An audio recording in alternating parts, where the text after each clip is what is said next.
قفلناه.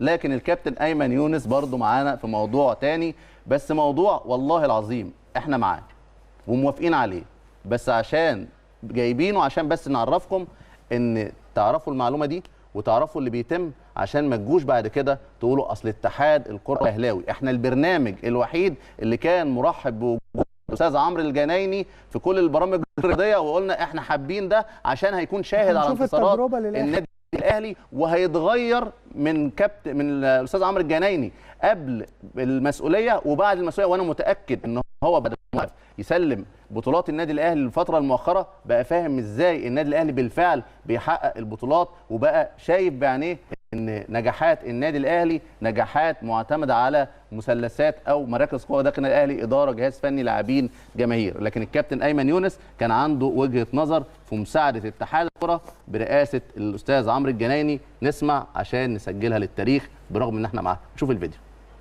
والناس كلها محدش بيقول لا. بالمناسبه زي اتحاد الكوره لجنه الاستاذ عمرو الجنايني ما قالوليش لا في حاجه، حتى لما 28 مليون كده تقريبا. مظبوط صح؟ مظبوط. ولما كلمته بشكل مباشر قال لي طب ايه؟ قلت له انا لسه مستلمين، ما تقوليش فرقتك مش تقدر تحط القايمه بتاعتك وانا عندي ماتش. قال لي ما فيش اي نوع من انواع التصرف. قال لي لا. قلت له لا، ما فيش اي نوع من انواع التصرف. احنا دلوقتي محتاجين ان احنا نحط فرقتنا، وبعد كده عندنا فلوس اول لما تيجي هنعمل نوع من انواع الجدوله. واتفقنا على نوع من انواع الجدوله. والراجل تقبل بصدر رحب وقال حاضر ومن عينيا وتحت امركم. في تعاون من داخل قناه النادي الاهلي. بندعم نادي الزمالك. شايفين واصلين لحد فين؟ وبنقول مع اتحاد كره القدم في انه يتجاوز عن اللوائح والقوانين من اجل خدمه نادي الزمالك في الظرف اللي هو فيه، ويسجل قائمه لاعبي نادي الزمالك دون ان يدفع نادي الزمالك المستحقات المتاخره اللي عليه، وده على عكس اللي تم مع النادي الاهلي. شوفوا واصلين لدرجه ايه؟ احنا مع ده، بس انتوا سجلوا ده يا فارس. مهم جدا كمان الطرح ده، عشان لسبب احنا هيعدي علينا سنين وهيجي يتقال ان كان الاهلي بيجامل من اتحاد الكوره، زي ما جينا استرجعنا ذكريات من سنين لكابتن محمد لطيف وهو ليه بعض الادوار وعرضناها هنا بوضوح. احنا بنسجل برضو ان الامور لو كان فيها شكل من اشكال المجامله فما كانش بيبقى النادي الاهلي اطلاقا، عشان هنسمع رئيس الاتحاد استاذ عمرو الجنايني وهو رايه ايه فيما يخص القيد لنادي ما سددش مستحقاته. نطلع ونسمع. وزي ما قلت محدش هيأيد غير لما يحصل تسويه كامله. حصل تسويه كامله؟ الكلام ده يا فندم انا بقول لك اهو حصل للاهلي والزمالك وجميع الانديه. اللي بيجي يأيد بيعمل تسويه كامله. تمام. وبيجي بالحساب من وجهه نظره والحساب من وجهه نظري، وفي حسابات والكلام. بص الارقام ما ينفعش نقعد نتكلم فيها. طبعا ده جامل ده وجامل ده. هتجامل على حساب شغلك واسمك؟ مش ممكن هتجامل على حساب اسمك وشغلك وشهرتك وسمعتك. مستحيل، عشان الناس تبقى واضحه. المهندس عمرو الجنايني صعب ان هو يجامل او يحابي الاهلي او الزمالك او اي فرقه على حساب نفسه. دي لا يحدث. تصريح قدامكم، مفيش نادي هيقيد الا لما يحصل تسويه كامله لمستحقاته وما فيش اي استثناءات للاهلي ولا الزمالك. والوضع هو ده، الوضع ده ما كانش قائم دلوقتي، وزي ما قلنا ما عندناش مشكله، بس ما حدش يجي يقول في اي لحظه ان النادي الاهلي كان بيوجع. شفت حماس مهيب وهو بيتكلم لن يحدث ولم يحدث بالتاكيد. طب انت ليه جاي بتتكلم عن فكره ما يمكن حصل مع النادي الاهلي؟ لا، احنا عندنا موقف واضح جدا. وقت قيد كهربا النادي الاهلي كان مطالب بسداد كل المتاخرات اللي عليه عشان كهربا يتم قيده. نشوف الفيديو اللي بيأكد الواقع عشان تبقى الامور متاحه للجميع وتقدر تقيم مين اللي بيتم مجاملته. ما يتعلق بالقيد بتاع يناير، فما فيش نادي هيسمح له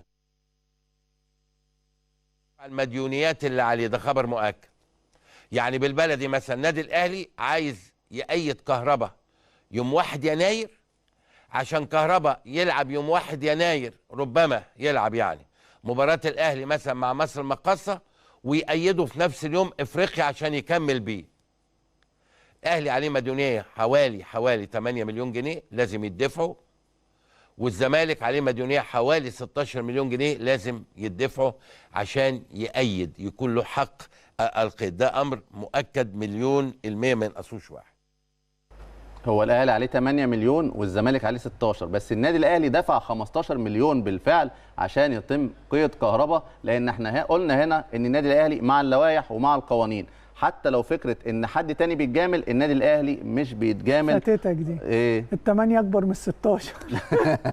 ال8 اكبر من بقت ال16، 9 اكتر من 5 دلوقتي. حاجه صعبه جدا. النادي الاهلي دفع الفلوس زي ما حضراتكم شايفين 15 مليون، ما كانوش 8 زي ما الاستاذ مدحت شلبي او الكابتن مدحت شلبي قال، ودفع النادي الاهلي 15 وتم قيد كهرباء. والحقيقه ان ال 16 بتوع نادي الزمالك يا فارس اعتقد كان لهم حكايه في ترحيلهم او جدولتهم. بص يا احمد، كان لهم حكايه، وعشان كده عايزين بس نعرض الفيديو ده عشان نقفل بيه الحته دي، لأن مهم جدا نعرف ما ينبغي أن يكون عموما بعد ما نتخطى الأزمة بتاعت الزمالك دي، ما ينبغي أن يكون لكل الأندية، خصوصا على لسان مسؤول كان وقتها كابتن محمد فضل. وللأمانة اختلفنا مع كابتن محمد فضل في حاجات كتير جدا، ولكن أنا مش ميال لفكرة أن يخرج كابتن محمد فضل وكابتن أحمد عبد الله من الاتحاد ويبقى الاتحاد بيدار بثلاثي دونهم. أنا مع فكرة أن الناس دي مهم جدا تواجدها، خصوصا لما اسمع الفيديو ده، لأن في بلان كاملة أعتقد لازم تكمل لآخرها، وكل الأعضاء بيكون لهم تأثيرهم، خصوصا لو فعلا كان برضو في ملفات مهمة معاهم، رغم تختلف تتفق، ولكن قوة الاتحاد نفسه وقوة تأثيره وقوة القرارات هنلاقي مشاكل أعتقد هتظهر أكبر. نروح ونسمع الفيديو. إنه الزمالك علشان ماضي على إقرار بأن أي فلوس تجيله من الكاف توصل لاتحاد الكرة، فاتحاد الكرة ياخدها من مديونيات الزمالك، قرر إنه يروح للكاف مباشرة وياخد فلوسه كاش. حصل؟ إزاي؟ ازاي ما تعاملتوش مع الثغره دي؟ لا مش ثغره، هو اللي حصل والاهلي عمل كده، بس الاهلي مش ماضي على اقرار. والاسماعيلي تقريبا ماضي او بيراميدز حاجه كده، يعني كانوا 4 انديه وحصل الكلام ده. الزمالك كان ماضي على اقرار ان انت اي فلوس ان هو عنده تقريبا في الارصده البنكيه محجوز عليها، فانت اي فلوس بتدخل على طول دايركت للاتحاد المصري، ثم الاتحاد المصري بيطلع ان انت في حجز. تمام. فالفترة اللي فاتت أنا بتكلم على المستوى الشخصي، أنا فوجئت إن في فلوس طلعت لكن مالهاش علاقة بالاتحاد المصري. ما وصلش للاتحاد، يعني ما فيش حد في الاتحاد المصري عمل حاجة. أنا بس بوضح يعني. راح الاتحاد الأفريقي، يمكن كان رئيس الاتحاد الأفريقي كان كلمني وأنا في السوبر، وشرحت له الموقف وقلت إن في مديونية على نادي الزمالك وماضي إقرار، وطلعت له كل حاجة، ووضحت كل حاجة، وكان في فعلا فلوس دخلت كتير جدا. آخرهم مباراة السوبر، المركز الاول دخل على طول على حساب الاتحاد. طبعا ده الطبيعي بيحصل لغايه ما تخصم المديونيات، وفي الاخر عرفت ان في فلوس دخلت. ما اعرفش ازاي، كان حاجه قانونيه ما اعرفش. الزمالك خدها كاش من الكاف. دي فلوس ايه؟ فلوس افريقيا الكونفدراليه. فما اعرفش ازاي طلعت للانديه. يعني الاهلي ما عنده، يعني الاهلي ما فيش مشكله خالص، النادي الاهلي ما فيش مشكله، بس الاهلي راح خد الانديه الاخرى ما فيش مشكله. ما اعرفش، ما كانش عليه فلوس. ما اعرفش، لا الاهلي ما عليهوش فلوس. لكن القصه في الزمالك مؤكده، طلع الفلوس ازاي؟ اجراء خلي بالك ده حقه. بص، حق لا ما تقدرش تاخد اجراء، ده حقه. بس هو طلع وماضي. فدي طبعا حاجه اتعملت، بس احنا كل دورنا ان احنا على طول الموسم القادم هيبقى في اي نادي، مش نادي الزمالك بس، اي نادي هيتوقف القيد لغايه ما يسدد جميع مديونياته. هو بقى ده المهم، جمله جميع مديونيات. وعشان كده انا قلت البعض هيعتقد، احنا كتير جدا كنا بننتقد كابتن محمد فضل. طب ليه بتقول كده دلوقتي؟ لان هو كان ماسك ملف، كان بيقول انا كلمت رئيس الكاف في الموضوع وقلت كذا كذا، النادي لازم يسدد جميع مديونياته. فانت لقيت دلوقتي وضع مختلف خالص، رئيس الاتحاد هو اللي بيتكلم في الموضوع وبيتكلم عن تسويه وجدوله ومفيش مشكله، يعني مفيش حاجه خالص دلوقتي تقدر تعملها. لا مفيش، طب خلاص ماشي هنتصرف. هي دي، لا انا عندي المسؤول يبقى موجود وحاسبه على كلامه، غير ما اصلا الخطه اللي اتعملت ما تبقاش موجوده، فما اعرفش احاسب حد، وان كان اللوائح المفروض تحكم الجميع. هو الفكره كلها اللي احنا عايزين نوضحها ونؤكد ان نادي الزمالك كان عنده مديونيات وقت قيد كهرباء في النادي الاهلي يناير، تم ترحيلها بوعد ان الفلوس هتيجي من الكاف تروح لاتحاد كره القدم المصري. الكاف راح لنادي الزمالك الفلوس، فحصل ايه؟ المديونيه زادت ووصلت لصفقات الصيف ده. فاللي حصل ايه؟ تم جدولتها والله اعلم هيتم دفعها امتى. كنا حابين نوضح النقطه دي برغم ان احنا معاها وبندعم نادي الزمالك، لان في النهايه يهمنا جدا ان منافسنا يكون قوي، لان بنستشعر لذه البطولات لما يكون المنافس قوي. ده موضوع وقفلناه. عندنا موضوع تاني للكابتن رضا عبد العال.